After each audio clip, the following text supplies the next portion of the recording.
Today, we're in the car with some mom hacks. Hey friends, welcome back. It's Hallie here with Trail of Cars. So as I said, we are in the car today with some mom hacks. Now, today I have tips to keep your kids entertained in the car. We have a couple lessons where some kids are in the car, some kids are out of the car. Today I just happened to be able to leave my two older kids at home with my husband and just brought my younger child to his appointment. So I'm gonna go through the car and show you things that I keep in the car all the time to keep them entertained. Here we go. I'm in the back seat now. My youngest sits here, my middle son sits here, and then the oldest sits here in this back seat. Our system for long road trips is slightly different, and I will show you that when we go on a road trip in about 3 weeks, so look for that video. One of the things I always like to keep in the car is what I call a busy bag. So just a little backpack, and I don't even know what's in this one right now, but maybe it'll give you a few ideas. So we have a sketchbook. They have, one of them brought this little comic book thing. Oh, there's some Mad Libs, a little small coloring book. Another coloring book. Oh, these are great. These mess-free markers and the little play packs that have the stickers, the crayons, and the little coloring books in them. We have some, I think there's colored pencils. Oh, these are cool pens.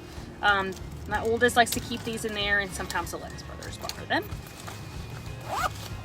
And then, of course,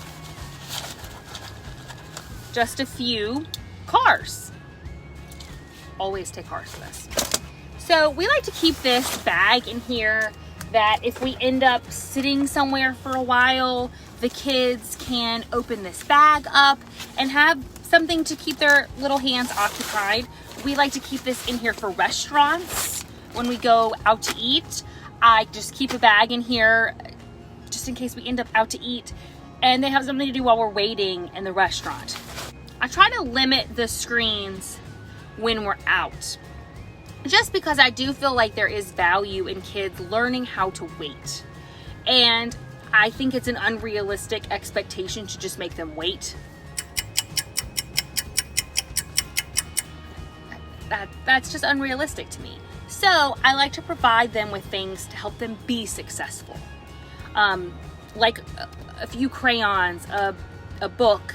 Another thing we like to keep in here, over here in my youngest son's seat, we have, oh, this one's very well loved, but just these magazines. Someone gave us a whole bunch of these highlights magazines.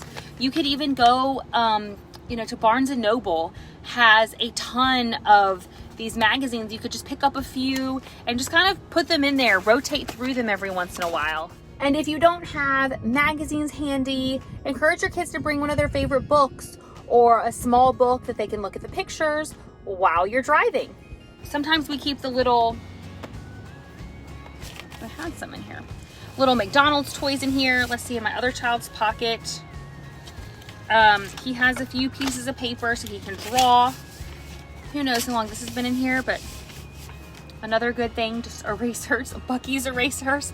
If you know Buc-ee's, you love Buc-ee's. Like the video, drop a comment below. Oh yeah. Okay, now for the back.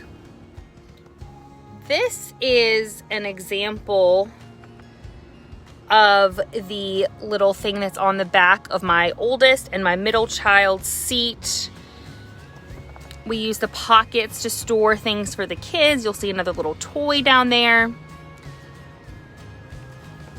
The other hack I have is one that I know some people may not like, but the kids do watch TV in the car. We are lucky to have this system in the car. The kids all have great view of it, even from the back. And we use it typically on long road trips or even some days like this where the kids have to sit for a long time. I also wanted to add that if you don't have a portable DVD player in your car, there are plenty available. That we used to have some that attached to the back of the seats here, and it didn't even bother us driving and having that attached back here. There's some that will sit here in the console. All really great options to let your kids watch something if you want to go that route. I also like to let the kids listen to podcasts or other educational materials. Our two favorites are But Why, a podcast for curious kids, and the musical multiplication by The Good and the Beautiful. The kids love listening to the catchy little songs. Not sponsored, we just love it. And the podcast is great because it covers all kinds of topics and it gives them such a wide variety of information. I learn things too every time we listen to it. They love it. I will put a link below to their website so you can check that out and see if it's something your kids would enjoy too. The last and final tip I have is one that the kids really enjoy. And that's just to play little card games, even when you're just driving to the store, like looking for sight words while you're driving. My kid that's in kindergarten that's learning how to read loves to look for sight words on the go. When he sees a word he knows out, he gets so excited because he realizes he can read. He can read anything. If he can read a billboard or a store sign when he sees some of those little words that he knows. And also games like Would You Rather or I Spy are great for kids to help them learn colors and shapes and objects and all kinds of things. I hope you got some great tips today. Stay tuned for more mom hacks. We'll see you soon. Bye-bye.